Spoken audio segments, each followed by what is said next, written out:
Hey y'all, we're going to try this part two. I'm going to use a different program to see if this works a little bit better and that everybody can use. So this is the lecture on how we elect our presidents. It's going to review primaries, caucuses, and the Electoral College. So it's everything that you need to know about how we elect the president. So let's move on. So the process is a 5-part process.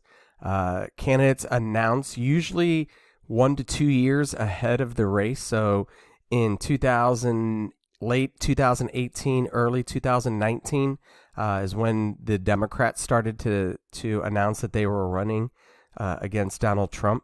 I believe the first one was Elizabeth Warren, and she did it like in December of 2018. Most of the other candidates did it in 2019. Once they make those announcements, they are then trying to raise money in order to get to round 2, which is the primaries and caucuses. The primaries and caucuses this year in 2020 started in February and will go basically until June, although as we speak right now, it's March and the race is almost over at this point. So we'll talk a little bit about that more. Then step 3 is the party national convention. That is when the candidates are officially chosen. The primaries and caucuses give you delegates, and as you can see from the numbers, you need 1,991 to be the Democratic nominee, and you need 1,237. We'll talk about why those numbers are different in just a second. From there, we have the general election, which usually begins in August and will run until November. It is the first Tuesday after the first Monday in November is the general election, and then that leads us to the Electoral College. So now what we're going to do is we're going to take a look at the difference between caucuses and primaries. Caucuses and primaries are basically how the parties select their candidates.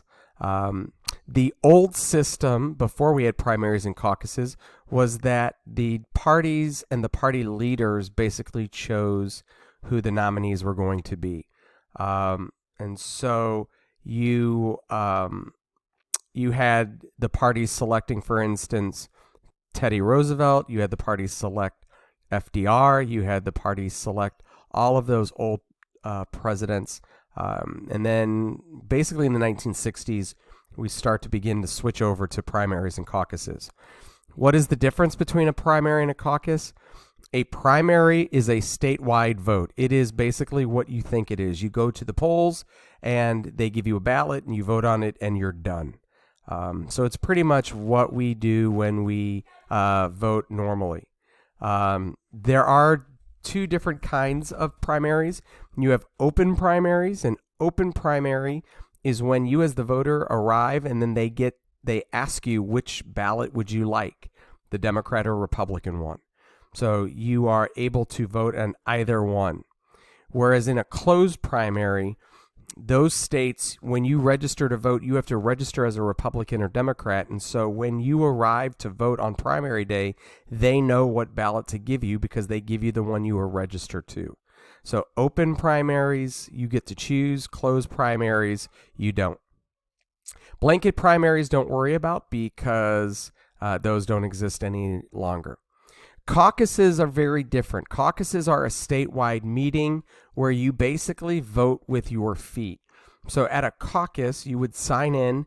You would then listen to speeches made by the supporters of all of the candidates, and then you would go into a big room, let's say the gymnasium, for instance, at Parkway West, and then they would tell you to go to certain corners of the gym based on who you support. From there, your person has to get at least 15% to make it to the next round, and anybody whose candidate does not have 15%, those people can either go home or decide to hook up with another candidate. And then that is how you select your caucus winners. Basically, the person who wins the most amount of those vote with your feet meetings would be the winner. Who's in charge of these systems? The states would determine whether or not you or on what date you go, or actually The states would determine whether you're open or closed or caucus. The parties would then determine the order in which the states are going to go in. That's kind of seems backwards, but the states determine whether they're open or closed primaries or caucuses. The parties then determine the schedule. Remember that for primaries and caucuses, not a great amount of people show up. So it's really your hardcore people. So you're talking less than 30%. So you're talking about your very hardcore Democrats and your very hardcore conservatives or Republicans. So for that reason, the Democrats tend to have to show that they're very liberal, and then the Republicans tend to have to show that they're very conservative, and then afterwards you then have to make your way toward the middle. So they really, for the primaries and caucuses, run really liberal or run really conservative, and then once you hit the general election, they start showing how they're more moderate. In the 2020 primary and caucus schedule, Iowa went first, New Hampshire went second. And if you're asking the question, why in the heck does Iowa get to go first and New Hampshire get to go second? That's a great question. And the answer really is tradition more than anything else. Iowa loves to be first and New Hampshire loves to be second because that's really the only time in political history when those two states will ever matter. And so they have a very unfair advantage because they get to pick from the full slate of candidates. Really, Iowa does. And then after Iowa, usually you tend to have people dropping out. And then by New Hampshire, you have even more people drop out. So for instance, once we got to Iowa, we were basically down to 6 major candidates. And by the end of New Hampshire, we were down to basically 4. And then with South Carolina and Nevada, and actually this is flip-flopped, Nevada went 3rd, South Carolina went 4th.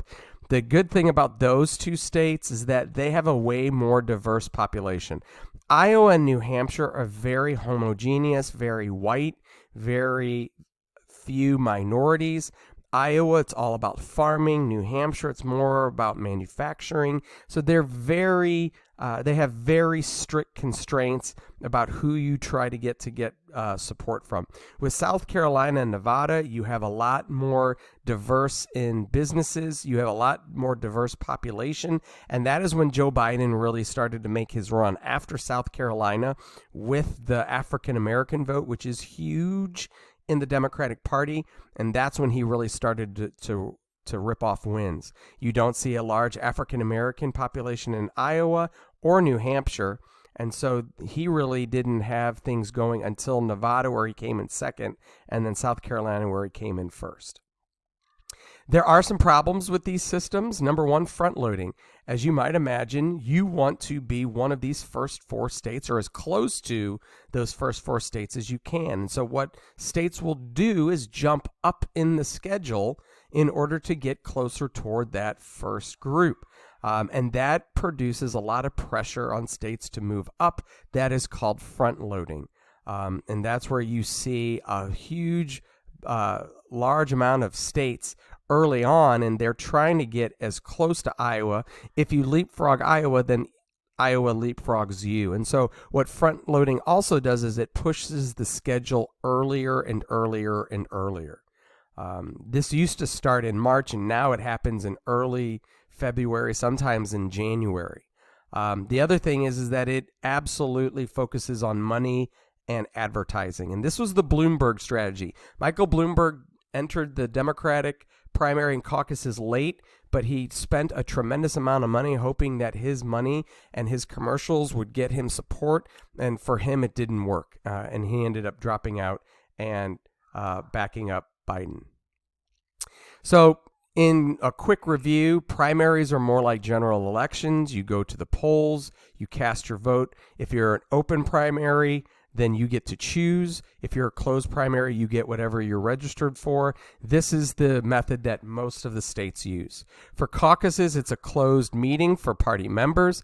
They usually debate the candidates with a quick speech, and then they go and select. Only 6 states use this, and they are selected at these local levels.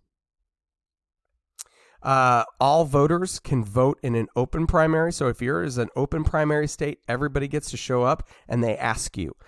If you are in a closed primary state, if you are listed as an independent, if you consider yourself an independent and that's what you registered yourself as, you do not get to participate in the closed primary. You are locked out.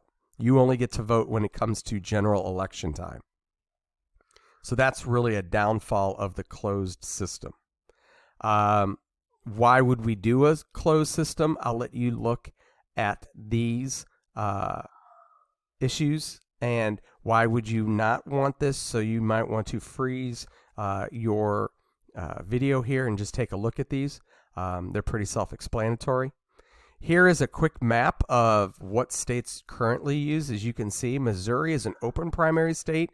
So when you show up, they ask you, would you like the Republican or Democratic ballot? As you can see, our neighbor to the north is the very first caucus. And as you can see, you have a huge amount of primaries and open primaries in the South. You do have some closed primaries here in Louisiana and Florida, and then you have a lot of closed primaries up here in the Northeast and upper Midwest. And then out here in the Mountain West, you have a lot more caucuses. And that's just because you don't have as many people voting, and so they want to do it that way. Because of the way we do primaries and caucuses today, number one, what is an impact of that? Well, the party has definitely less control than it used to. In the old system, the party selected the candidates. Now the people do. And so, for instance, here's a great example. Donald Trump, who was never really a Republican ever in his life, became the party nominee. There was no way that Donald Trump in the old system would have ever been the nominee because he wasn't that big of a Republican in the Republican Party. And so the election of Donald Trump, number one, as the Republican candidate, and then number two, as the president, definitely showed a weakening of party control. And the Democrats are dealing with the same thing right now with Bernie Sanders. There's no way that Bernie Sanders would ever be the nominee for the Democrats because he's not a Democrat. He's a Democratic socialist. He's never been in the party. And so both of those candidates show just how weak the party control is over the nominations. As we already said for number two, the disproportionate power of early states, and should Iowa and New Hampshire be the first to go? I think after the elections of 2020, Iowa had some major problems in counting the vote. I think they are done being first. I think people just got sick and tired of the problems in Iowa, and 2020 just basically exacerbated it.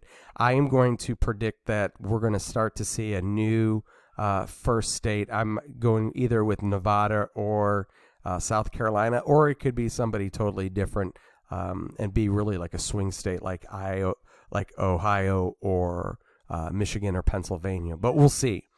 Money plays obviously a huge role. The more money you have, the longer you can last with the system.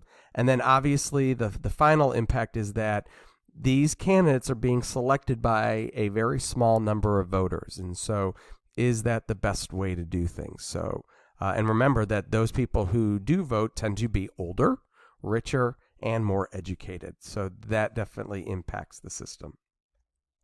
I'm going to skip this one, so just pretend like you don't see it. And now let's get into how the Electoral College works. So now we're in the general election. It's election day. And how does this whole system known as the Electoral College work? Well, first of all, why do we have it? We have it because the Federalists wanted to have a check on the stupid people. And so they were extremely worried about the stupid people voting and making a bad decision. And so they wanted to have an indirect election. And we know that that was one of the compromises that was made when they created the Constitution. We also know that the Anti-Federalists wanted to give more power to the small states. And I'm going to show you how the small states have just a little bit more percentage power than the big states do. It's not a great amount, but it is statistically an advantage. So the formula that you need to remember on how each state gets its electoral college vote is very simple. It's the number of representatives plus the number of senators. And so the minimum number that an electoral vote could be is 3, with 1 rep and 2 senators. Missouri has 8 reps and 2 senators, so that gives us 10. California has the most with 53 representatives and 2 senators, which gives them 55. So now that you know how many electoral votes you have, what the parties do just before the election is they pick a number of their party people who would be ready to vote for the state if their party were to win. So in Missouri, for instance, if the Republicans win, they have 10 people ready to go to cast the vote for Missouri, and the Democrats have the same thing. So then on election day, what happens is the states vote with their popular vote, and whoever wins the popular vote of a state gets all of the electoral votes. That is known as the winner-take-all system. The winner of the popular vote gets all of the electoral votes. So, for instance, Donald Trump won Missouri by, I think, 10 percentage points. But he only really needed to win Missouri by 1 popular vote. And as long as he wins by 1 popular vote, he gets all of Missouri's 10 electoral college votes, because we are a winner-take-all system, as well as 48 other states. Only Maine and Nebraska do it proportionally. And so because Donald Trump won Missouri, the 10 Republican electors were the ones who got to cast the electoral votes for Missouri, and they all selected Donald Trump. What if one of those 10 actually decided to vote for somebody else? That person would be known as a faithless elector. Faithless electors are electors who vote for a candidate other than who won their state. Many states, 26 of them, actually have a law against faithless electors. And then that begs to question, why the heck do we have the Electoral College in the first place? And that's a great question, which I'm not going to get into right now. How many votes do you need to become president? You need to get 270 electoral votes. Now, because of the winner-take-all system, some states like California don't get a lot of attention because we know they're going to vote for the liberal candidate. And so both the Republican and Democratic nominee don't show up in California because they know that it's going to go liberal. The same thing in more conservative states, for instance, Texas.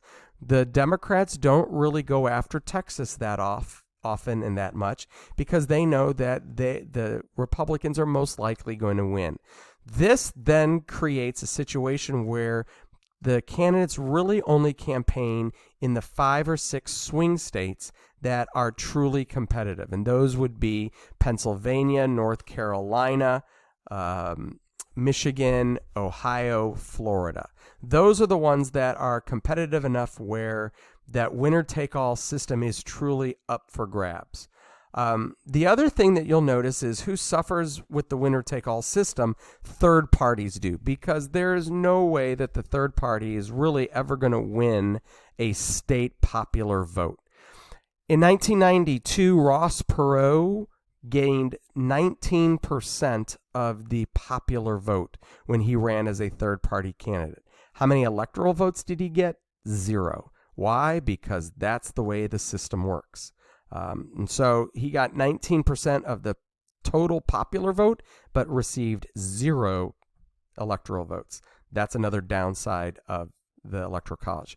One more downside that I want to talk about is actually what happened in 2016 as well as 2000, and that is that the winner of the popular vote doesn't always win the electoral votes. Hillary Clinton actually won the popular vote in 2016. Al Gore actually won the popular vote in 2000. However, if you look at your history books, you know that in 2016, Donald Trump won the electoral vote and George W. Bush won the electoral vote, and they were the president. So it depends on what state you win and by how much for you to win enough electoral votes. Here is a map of the electoral votes from 2020. As you can see, Missouri has 10, Texas has 38, California has 55. So California, pretty much is going to go liberal. Texas is going to go conservative. And literally what political people do is they will go through this map and they will count which way they think states will go, which ones are for sure Republican, which ones are for sure Democrat, which ones are toss-ups, and then you play electoral math to figure out what combination do you need to win. And if you are a good statistician and good with politics and good with mathematics, you can make an awesome living making these kind of decisions. So for those of you who are skilled in statistics and in politics, that is a job that you need to go for, and just remember me when you make your millions of dollars. And then finally, this one just shows you how the top 5 states, percentage-wise of the Electoral College, is less than their popular population. And so you can see that California is underrepresented, Texas is underrepresented, New York is underrepresented, Florida and Illinois are underrepresented, and you can see that the smallest states are just slightly overrepresented. It's not a lot, but it is sort of how things work. All right, so that's a review of primaries, caucuses, and the Electoral College. There are a couple of videos for you to watch if you want to still get a little bit extra help, or don't forget to get in touch with me on my office hours online and ask some questions face-to-face with me on the video. So hope this works out for everybody. Thanks a lot.